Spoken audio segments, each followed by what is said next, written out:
August 26, 2011, Shahbaz Taseer, the son of Salman Taseer, the then governor of Punjab, Pakistan, was kidnapped by terrorists while he was driving to his office.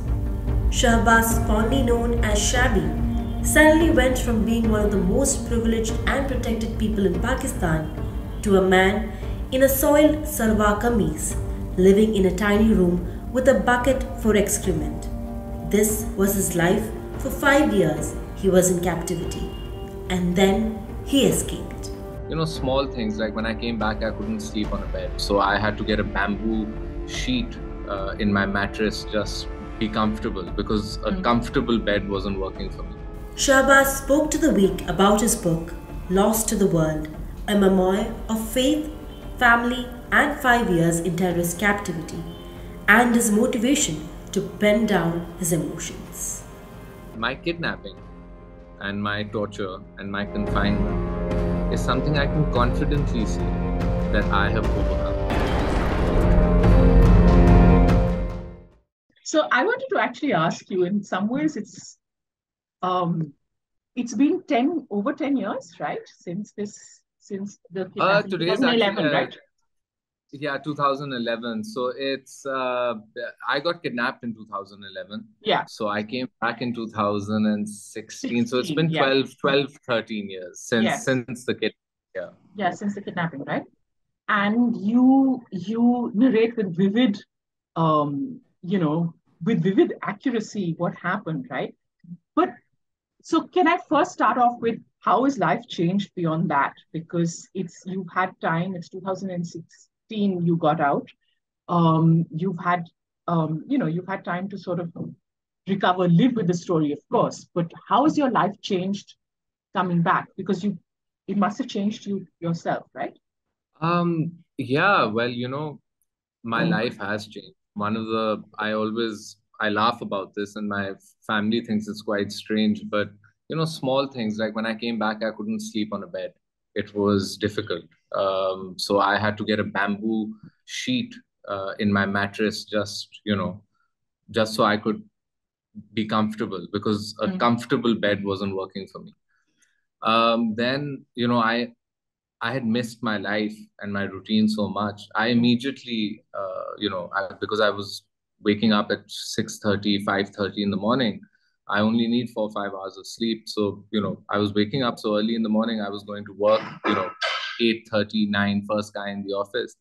But by 11:30, 12, I would, feel mentally and physically exhausted, because I'm not used to sitting in an office. I'm not used to sitting on a chair, meeting people, conversing, coming up with plans. I didn't know, the world, how it had changed, how real estate had changed, how financial markets had changed, technology, for example, social media wasn't there in this manner. I think it would have almost been impossible for you and me to talk like this in 2011. The internet wasn't this good.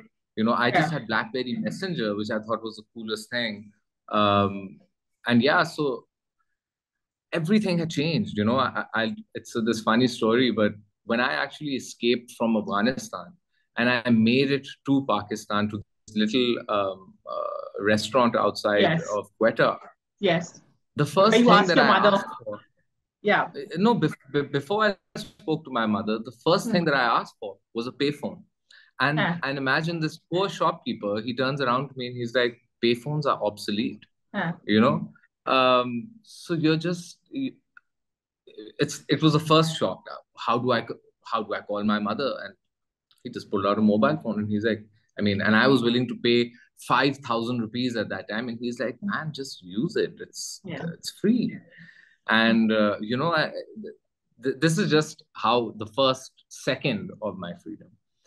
And so everything around me had changed. But I always tell people that, I'd been starved of life. I'd been starved of everything that I wanted, my routine, my family. And so the opportunity to have all of this, to learn how to use, these smartphones, to have this conversation with you. I've had a few, but each time it's daunting, it's new. I'm trying to figure everything out, I do it myself so that, I get better every time. And just life, I can never explain it. It's so wonderful to have everything that I spent so long thinking that I may never have, and then so long praying to have again. And now I have all of those things. It's a small miracle for me. Yeah. And No, God it has is. been very generous and very kind. And It, I'm very thankful. I'm very grateful to the universe. I always say that, part of me being free, part of my story is linked with my father's sacrifice. And yeah. the importance of that is that, somewhere in the universe, somebody appreciated what he actually had done. And it was selfless, and it was across boundaries, and it was across culture, and it was across religion, and it was on a human level.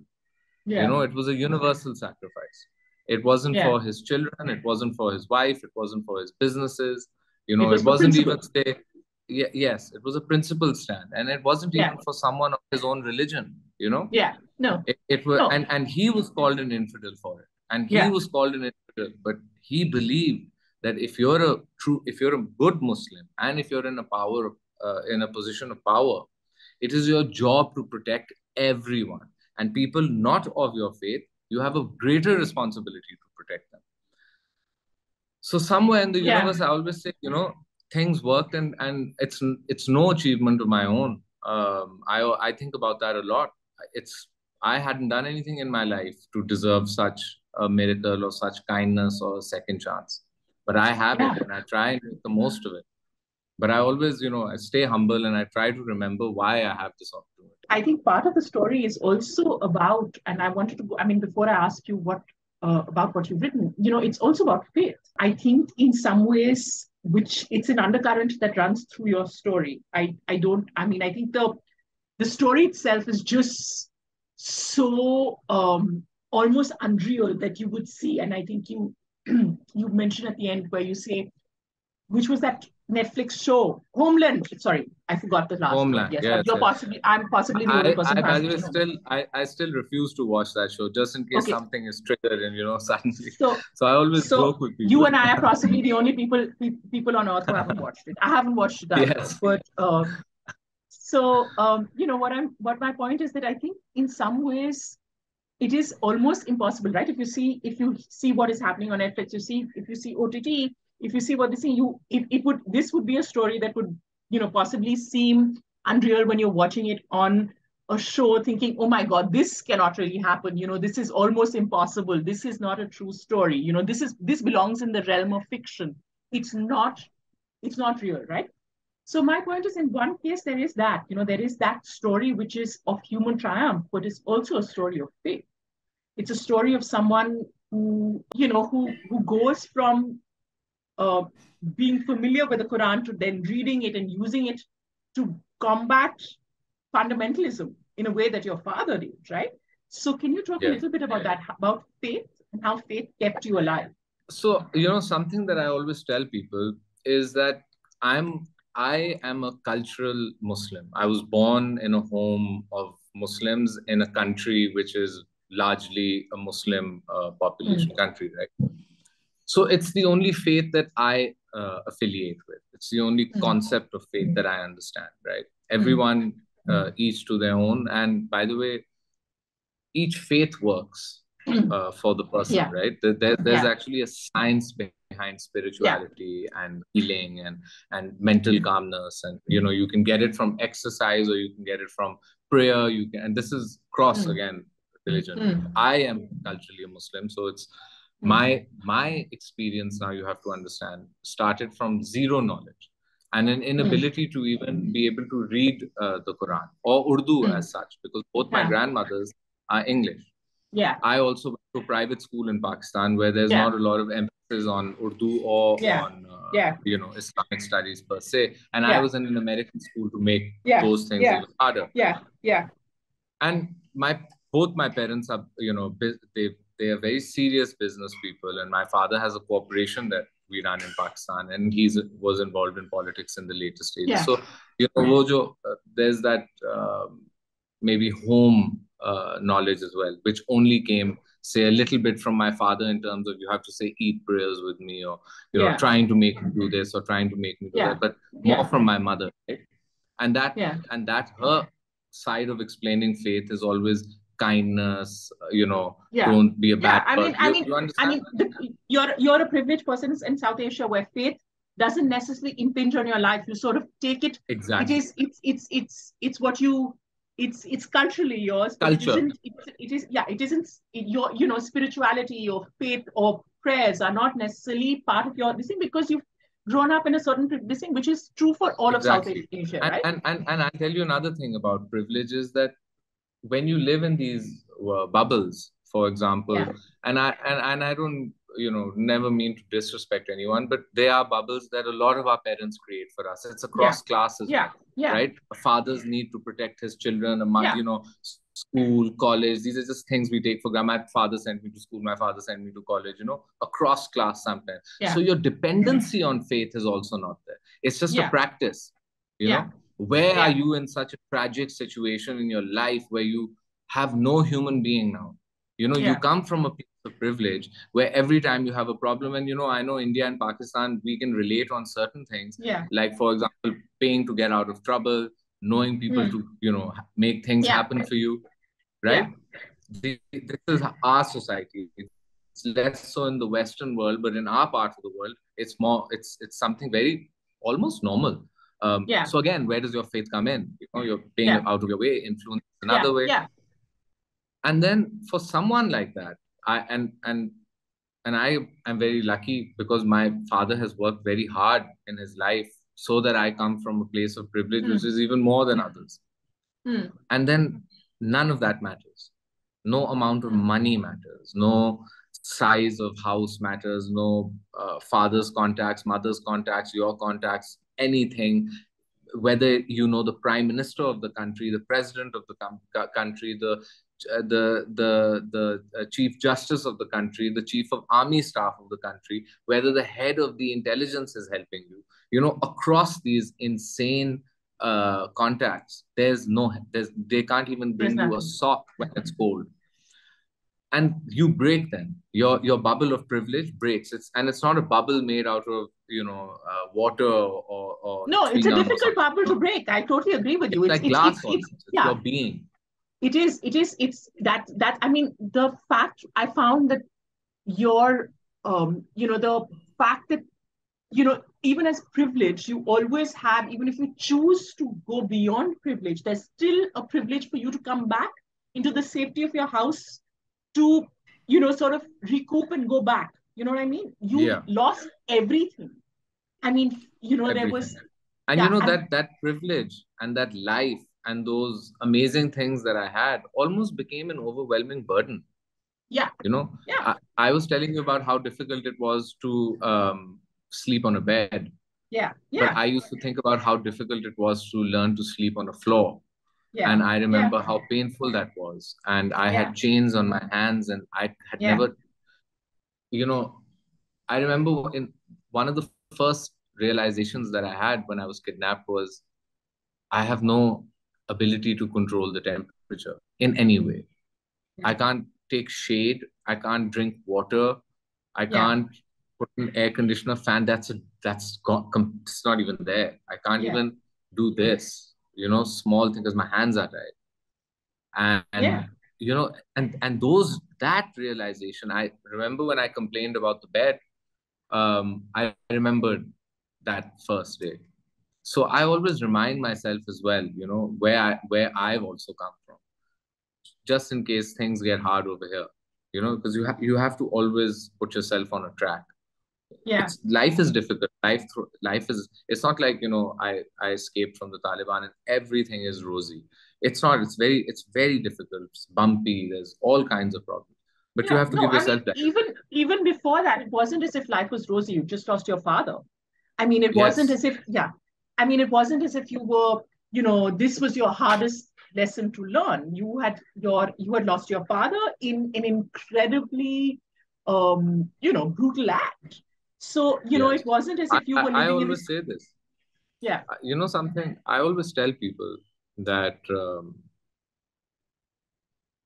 I don't know what's more difficult for me. I've and sometimes I don't try to process it. It's a wound. My kidnapping and my torture and my confinement is something I can confidently say that I have overcome in Mm. all forms of it. Whether it was defeating them, whether it was when reminding myself that there is purity in faith, that it's not an extreme, that these are manipulated acts by human beings, but the purity you cannot lose. Whether it was never giving up faith and then surviving all of this to come here, to be here. I have children, I have so many amazing things, but I can confidently say that that kidnapping and solitary and torture, I have that wound is healed. I have marks, on my back. It's like Yeah. it's just a canvas of cuts. And whenever I look at it, whenever I'm changing, even now when I was putting my shirt on to sit here, I it's it's a reminder of a life that I've lived, but a wound that is healed. And I can say this with a lot of happiness. And a lot of happiness has healed that wound. Yeah. Yeah. It took a lot to heal that. I But can I've never imagine. recovered over my father's murder. I've never No. recovered. Every time I No. think of it, it breaks me. You know, and I break as a son, and more importantly, as a Pakistani, it hurts. Yeah. Yeah. It No, really no. hurts. I can imagine because it was, I mean, I think across South Asia, I think his loss was something that everybody felt. So, when, you're talking about that and you say that it breaks you, and one of the demands that the kidnappers wanted was to free uh, His killer. his killer. And I wanted to talk to you about that moment where you're sort of, where, you have no choice but to do this to survive. And yet you're asking for something that is so unimaginable for you. What were you going through? So, I always, a lot of people have asked me about PTSD, about how did you settle back, about trauma.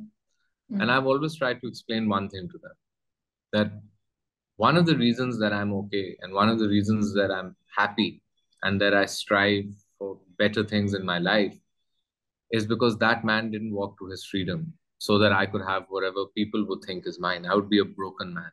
I would be a Yeah. lost man. That murderer walked to his freedom at the cost of what seems like mine. Um, Mm. so I'm blessed in that terms that he didn't get, you know. But imagine these people. For them, it was a political triumph and a triumph over me and my family. That imagine we Mm. have freed Mumtaz Qadri, the man Yeah. who killed the governor of Punjab for standing up for a poor Yeah. Christian woman. Yeah. It Yeah. it would have been a humiliation I would never have been able to live with. Yeah. And by the way, this is my biggest win. I always say this: it's my win. It's my family's win. We're blessed that this didn't happen. No, it must have been very, very hard. I mean, I can imagine and I can imagine how difficult it must have been to even actually sit there and say those words aloud. But I actually had to tell on a video camera, when they make yes, the I know. demand video, Yes, make the demand. I I know. had It to must have been, actually, yeah. yeah, And it and must have, it was very humiliating. A lot of, I've tried to explain in the book, one of the things that I've tried to do, which is very difficult, is I've tried to take the reader through my experience. yes. And yes, there's a lot of, you'll feel that it's quite dehumanizing as well. It's a little humiliating as well. I always appreciate people for reading my book because um, I It's know not an how easy book difficult to it read. is. I mean, it's unimaginable. But so I wanted to also ask you, you've talked about how dehumanizing it was, and it was. I mean, in a sense, everything was about essentially breaking you down, right? Every act. Um, but yet you talk about you find um, the ability to be able to see kindness. And I want, you have Aya Jan, you talk about the Manchester United match, you talk about being, about your torturer who also shows you kindness, and you still have that ability to keep that. So what can you talk a little bit about that, about keeping alive, safe, kindness in this whole thing when everything is taken away from you and you could have actually been as cruel? I mean, it's scientific fact, right? If you, the bullied always bullies. Yeah, I remember how crazy it was that I actually found Manchester United. I think it's just, and I actually cried a lot after that game, because I couldn't believe where this something like this could come from. And even with Aya Jan, she would have blown me up at a check post. She had no love, no sympathy for anyone in the world. She was the wife of the man who founded the IM. So Mm. her personal belief structure was, and she was a suicide bomber, and she was an extremist, and she was on a waiting list, you know, to do Yeah, this. yeah, So it's not like Shahbaz Taseer, the individual, or Salman Taseer's sacrifice meant anything to her. She understood that I needed to be kidnapped. You have to understand these parallels. yeah, This is where the kindness and where it comes from shows you that even in complete darkness, God can give you a window, a light, a ray of hope. And Aya Chan showed me that in human beings in general, because she came from a very dark place, very dark people, very dark society, very, it's difficult to explain, but I've tried to explain them through that small story of Fatima, the little girl who asked yeah, me to draw a yeah, truck for her, right? And the reason that story is so important is because that is the upbringing of that is what the women have put inside the children. Part of the reason that I can never be an extremist, part of the reason that an extremist mentality doesn't sit with me is how I started the convent. I told you that my foundation of faith comes from my mother. My mother yeah, is an educated yeah, woman, empowered. Yes, she's a businesswoman now, but she took care of her children, and so a certain belief structure comes from the woman yeah, inside the child. So the only reason Fatima wanted that suicide truck or to be a suicide bomber is because that's what her mother and her mother's mother had taught her. So for her to break these barriers, to actually come through, and then there's the parda as well, which is very yeah, important, right? Sometimes even in our society and the world that I come from, the parda has no relevance as a structure, right? mm, Women will wear a dupatta or a yeah, hijab, and that's about it. But yeah, for no man to ever be able to see you or hear you or any of these yeah, things, these are now you're going into territories that don't even exist in Lahore, Karachi, any of the major cities in Pakistan or India or any Muslim yeah, country, Saudi even, anywhere. So it's very extremist. So she broke those barriers as well, you know. yeah, So and and I never understood why, but basically she said, you cannot torture this man in my house. He's my guest. I guess the torture didn't, the fact that they were pulling flesh out of me. She even thought it, what Islam is this? I even read the Quran. My husband was also Mujahid. So kill the man, or you cannot do. But whatever her justification for this act of kindness was, it was an act of kindness. It saved my life. mm, They were mutilating my body, yeah, and then you have to understand the world that Fatima came from. The fact that she wanted that truck, and that's she wanted to be a suicide bomber, and she was 4 or 5. As difficult as these concepts are to grasp, she was a source of happiness for me, because yeah, though she came from this world, she would ask me stories about my world. She would learn Urdu from me. She would want to learn writing. She would paint with me. She would sit there and laugh and tell stories. Her stories were different because she was a kid. Her mm, brother was the same, her sister was the same. It was love, it was just innocent, pure joy. And, I remember it's a different kind of happiness. I felt excitement for the first time that I heard Manchester United.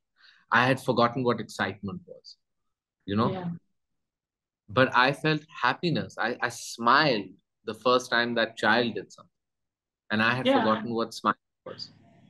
No, I mean, it So was, I also used to find whatever I could, for my basic survival. Because you cannot live in a world with zero empathy and no happiness and just pain. You also have to find, Peter was my first friend, Peter the spider. Yeah, Biden, yeah. You know, I did because I was so alone. And I Yeah, remember I think I've written this in my book as well that, physical pain I can explain.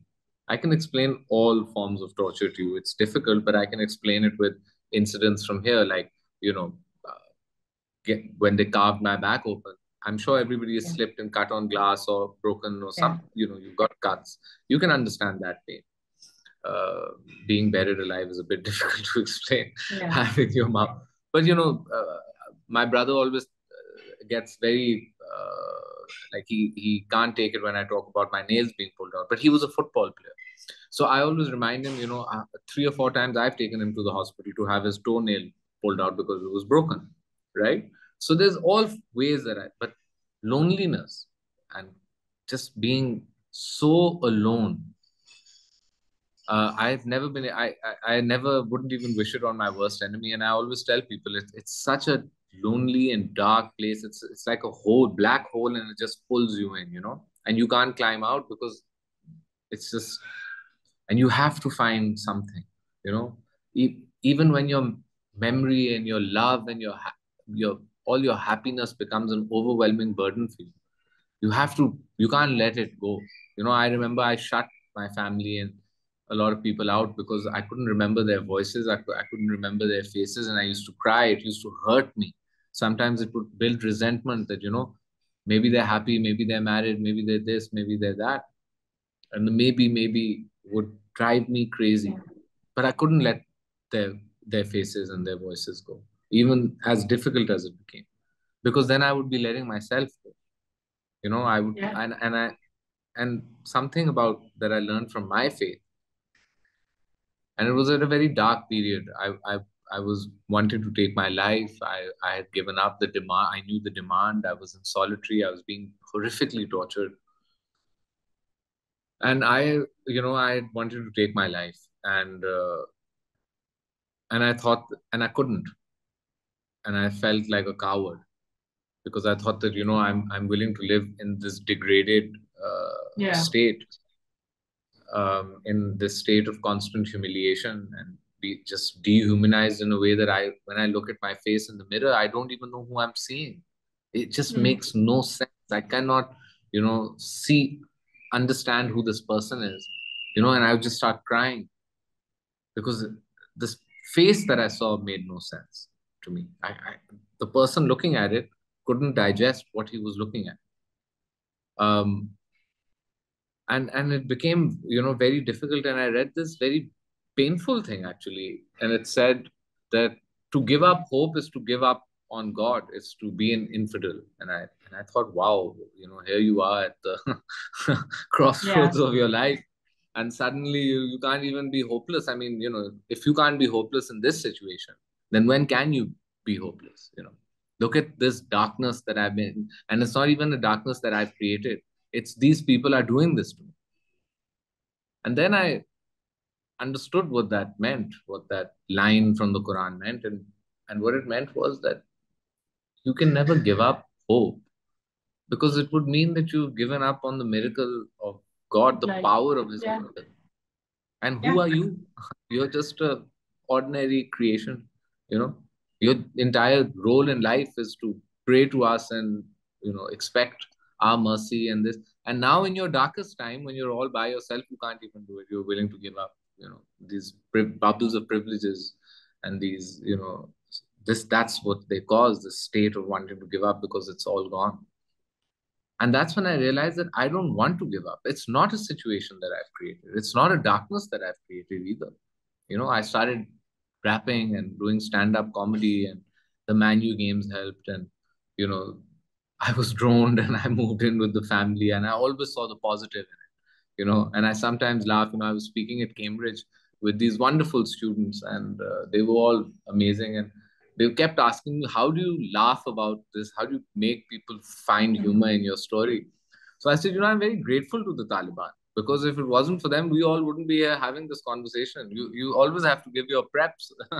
You have to, Yeah. give a thank you to the people that are responsible for, and they're partially responsible for my happiness because they're all dead and I escaped. And where would I be in life if this hadn't happened to me? I couldn't write about it, and I couldn't meet people. I couldn't tell them the tragedy of my story and the humor in it. That Yeah. I'm Yeah. the same person that I'm telling you who couldn't recognize his face can sit here and laugh about that entire incident. So yeah, so I wanted to ask you, you've like your email address, and one of the things that I think immediately after you came back, you tweeted, right? And you said that you're back and this thing, and I think there was a response to it, and they said Shabby T is back. And you keep talking about this aspect of you, which is the person that you were with this an incredible close set of friends, with your family and things like that. How much of that person still survives? Uh, Depending on the hour, pretty much all of him. Yeah. No, it's funny because my friends have been complaining recently in the last 5, 6 months. I've been promoting the book. I've been really busy. I've been traveling, so less time for them. So,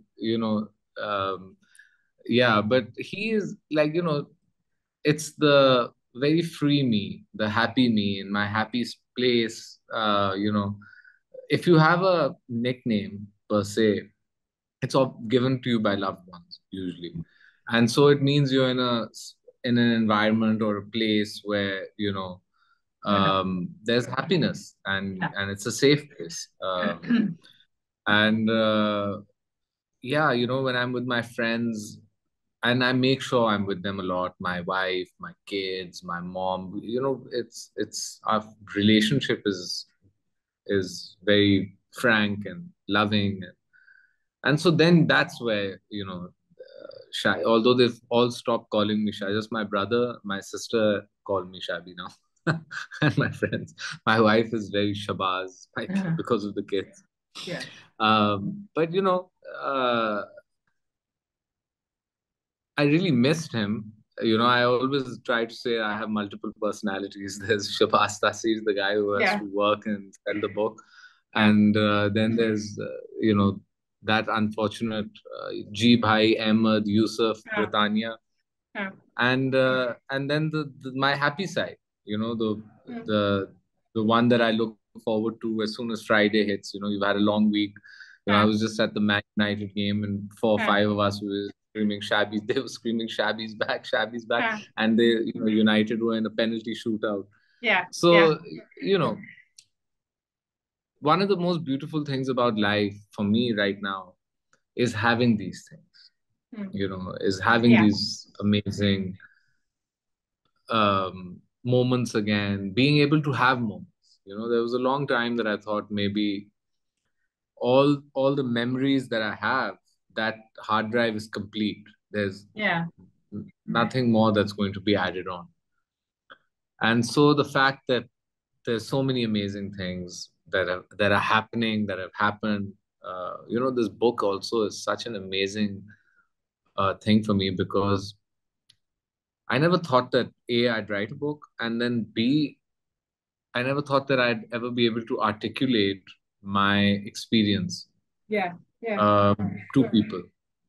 And I've had a very good response in terms of people have enjoyed the literature, and Yeah. they've enjoyed how I managed to put the entire thing across. It wasn't easy. It took me, a few years Yeah. I can to be able imagine. to do this, and emotionally as well. Yeah. Yeah. Was My, it? I mean, my, was it cathartic, or was it reliving it it? Was it? was.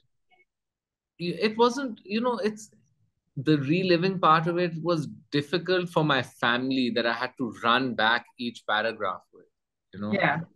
I think sometimes because I'm so keen and I'm so wanting to move on with my life and accomplish things and do things and not waste any time or anything. So maybe they weren't 100%. I didn't take realize that it's not just my trauma as well. It's It's theirs other too. people's. It's theirs too. And maybe, but where it's difficult to relive all this for myself and for them to have to read about it in such detail and kind of understand, what I've also been through.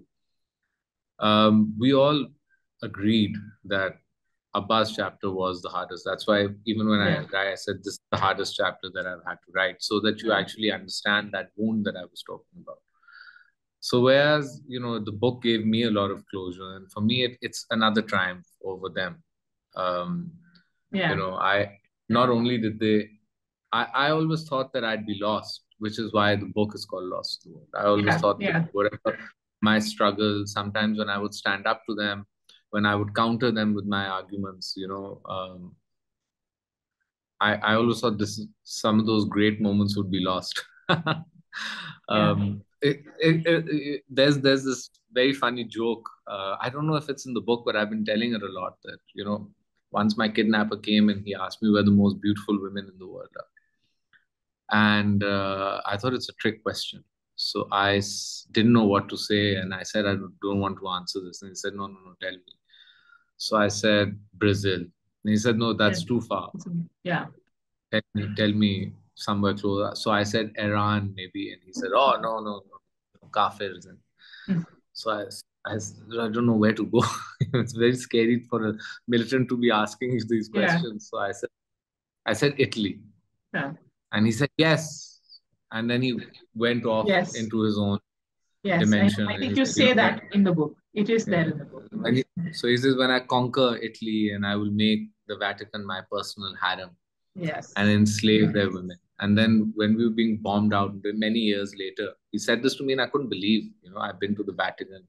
My Yes. father took me there to have my first cultural Yeah. Yeah. No, experience. It's beautiful. It just yeah, I takes mean, you. I mean, there, if you pinnacle say, of humanity. yeah, I mean, if somebody says St. Peter's going to, if you don't agree and, St. Peter's going to bomb you or whatever, he's going to punish you, you believe because it's so overawing that it is awesome. It really is the word before we've made It it really into is. this crutch, right? It Yeah. just is beyond. And you just believe anything. You believe that the Lord is all powerful and there he is. This is his voice. I mean, it is there to sort of, yeah. It's one of the most amazing accomplishments True. of any human being. Of any, yeah, exactly. So for it to be reduced to just a harem, Yes, yeah. I found that ridiculous. So many years later, we were being bombed out of Pakistan into Afghanistan. The Pakistan military had started this massive operation and Yeah. become almost Yeah. impossible. And we went from Shawal and from Mir Ali into Shawal, and then we bombed out into Afghanistan. And it was treacherous, and it was a 7-day journey. And when we got there, they all fell into sajda, and they were very happy, and they were praying. And so I looked at Muhammad Ali and I said, Afghanistan is Italy is the other direction. And he got, and it was very fun. Like I laughed a lot. I knew how funny that joke was, but I never thought I'd get to tell it. Now, Here you are. No, so it's here I am. It's amazing. But the story is also about your mother, in a way that I think you say that Muhammad Ali says that she must be an ISI person because she could that this thing, because to have that will to be able to negotiate, to be able to hold on and to be able to see this and yet hang on to hope. She's the real hero. She really is. I mean, story. it's impossible for you to even and her to say this, to say take me,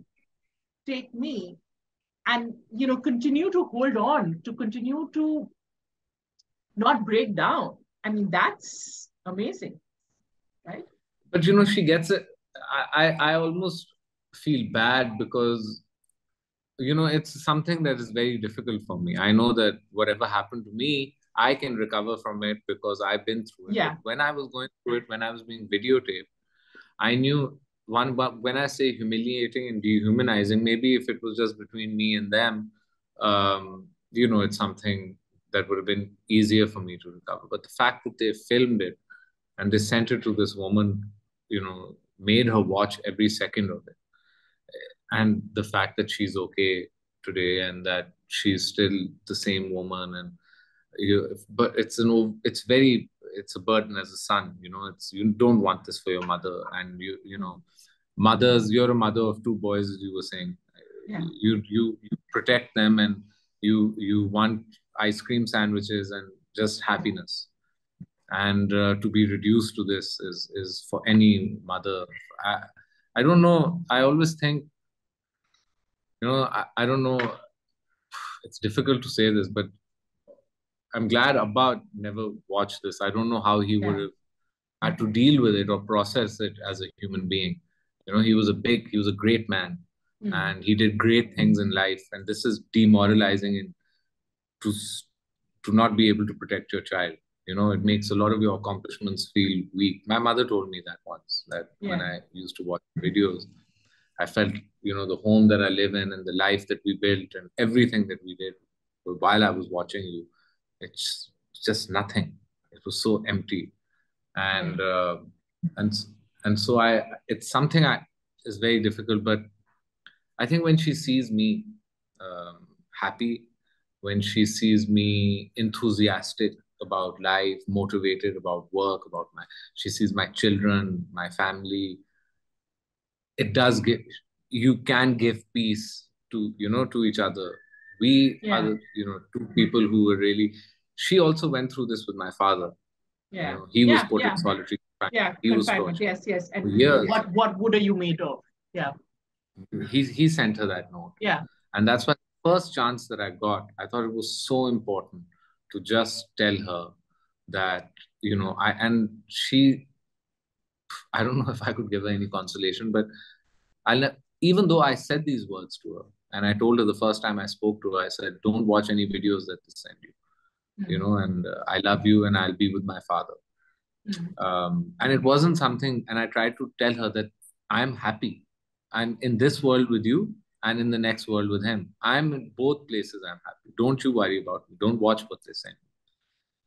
And I shut the phone thinking I'm very clever. And, they called her back and said, we're going to tell you where to pick up his body. And she, without, hesitation or breaking, she just said, and I'll tell you where to pick your body up from. It'll be body for body. It's this insane negotiate. I was like, it's my body. What's going on? Yeah. What are you guys doing? But that strength, that will to be able to stand up, not to just a man, because one of the things that I speak about in Pakistan, and I think people in the subcontinent, women in the subcontinent would understand this, is that I always say that one of the ways to counter extremism of any form is by empowering and educating your woman, and as an equal, right? So it's not a favor that you're doing for anyone. Yeah. It's as equal, right? Yeah. And then what happens is an empowered and educated woman, right? Whether she's a housewife or a working woman, those are her choices, right? Will never allow your child to be extremist because it comes from a settled foundation. So I always say this applies across class, right? Yeah. So this is something that we as a society in the subcontinent, we can do better with. Some countries are doing better, some are very backwards. But the fact that this lady, through all of the barriers in her own life, could actually talk to these demonic men. We talk to politicians or businessmen or husbands or fathers or brothers, similar people of similar background for empowerment, right? Or for whatever we want to talk about. But for her to be doing this with the most demonic of our kind, and this is not just, it's not that he was an Islamic terrorist, it's that he's a terrorist. He's a murderer. He's a terrorist. He's a serial killer. He's a psychopath. He's all of these things in one, and you can find these crazy people everywhere. And so for a woman to stand up to him and talk to him and threaten him when but to keep this negotiation going so that her son is not killed in 4.5 years. And while these threats and this torture and all of this is going on, she's shouting across the other line to her son as well, saying, nothing will happen to you. Nothing will happen to you. And the son sits now today, is sitting in front of you. What can he say about the power of this woman, Yeah. No, about her will. it's amazing. She really is. Out of all everything, I think it's her who had the hardest. I mean, I'm not to take away from what happened previously, but for her, it was No, it is. possibly. It is. She lost her husband in the most violent Yeah, manner. And yeah, sometimes relationships work and sometimes they don't work. But at the height of your relationship, when you're in love and you have children and you have grandchildren and you're now looking to grow old together and live, you know what I yeah, mean? That life, because yeah, yeah. When you you're looking work for hard. companionship, when it's actually just about having done all of this thing and it's only about this thing, yes. Now it's companionship Yeah, time, because you've done the yeah, 20s and the 30s yeah, and the 40s. yeah, Now, retirement, you can see it, and you're looking back at traveling and reading. A lot of yeah. people, The small joys of when they told, yeah, yeah, yeah, and that's taken from me. That's taken from me, and I see my mother. She's alone.